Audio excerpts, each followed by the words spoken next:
Numbers, counting. A jump is in between 20 and 50. You see here two numbers, 581 and 619. Now we will be subtracting and adding a number. What number do you add to get from 581 to 619? This is going to be a bigger number, so let's break up the problem a little bit. 619 minus 581. Now what we can first do is add a 1 to the 619 to make it an easier number to work with. 620. If we add 1 to the first number, we must add 1 to the other one.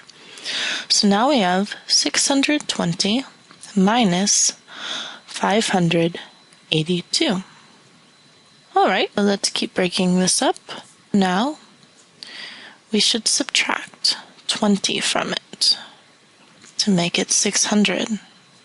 If we subtract 20 from the first number, we subtract 20 from the second number.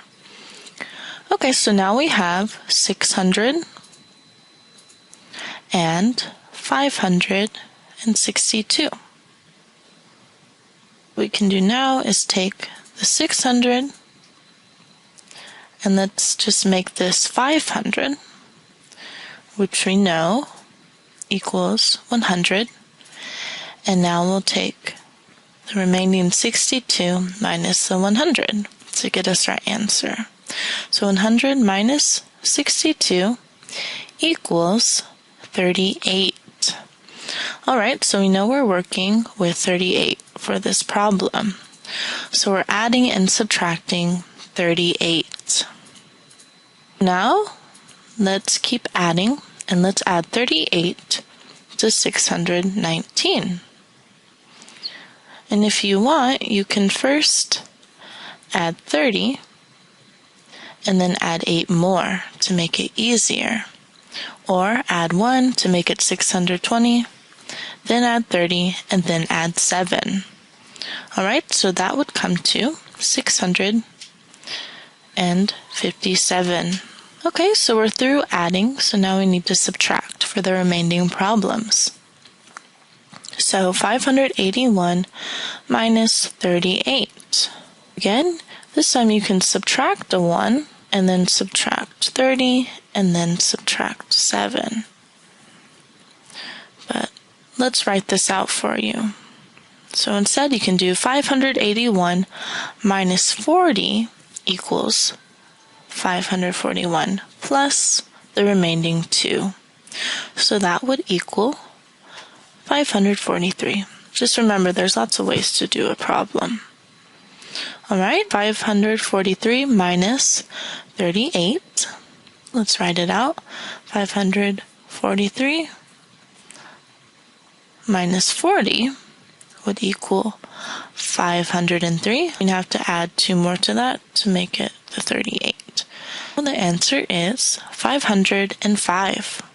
Alright, let's continue subtracting the 38. So 505 minus 40 equals, so let's do this, equals 500, and then we minus 35, which equals 465, plus the remaining 2. So that equals 467. Okay, so last one, 467 minus 40, make it a whole number. Okay, now we have 427 plus the last 2 equals 429. So remember, always break up the number to make it easier. Let's move on and try yet another problem. Alright, now we see at the end 499 and 534. So what number are we adding and subtracting? Okay, so let's do 534 minus 499. Okay, so again, why don't we add 1 to both of these numbers to make them easier to work with? So now we have 500 and 535.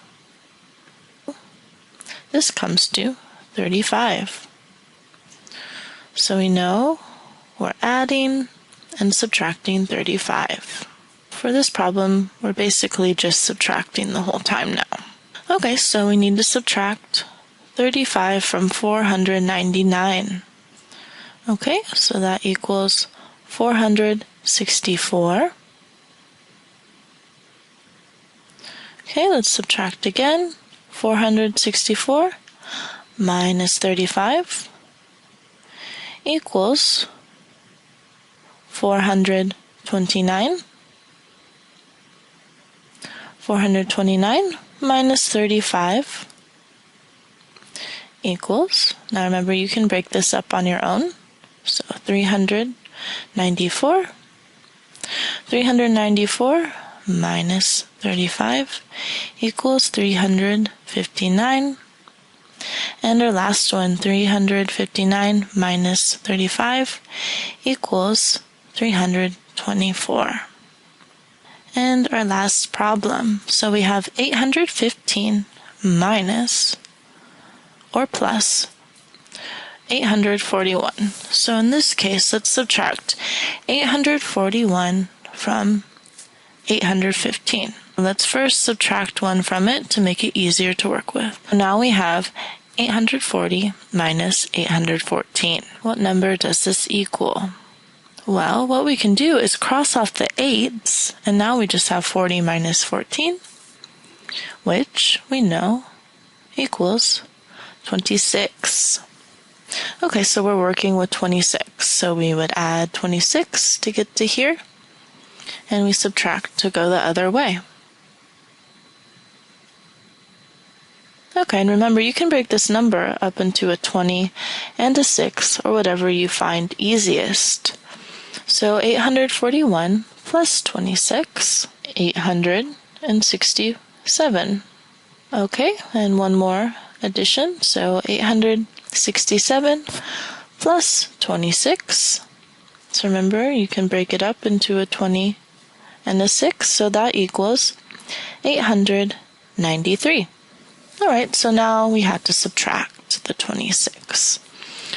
815 minus 26.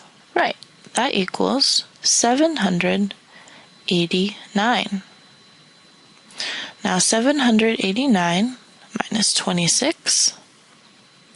So what does that equal? Remember, break up the number and it makes it easier. So that would equal 763. And our last one, so 763 minus 26 equals 737. All right, great work, and remember to split up the numbers to make things easier. Good luck.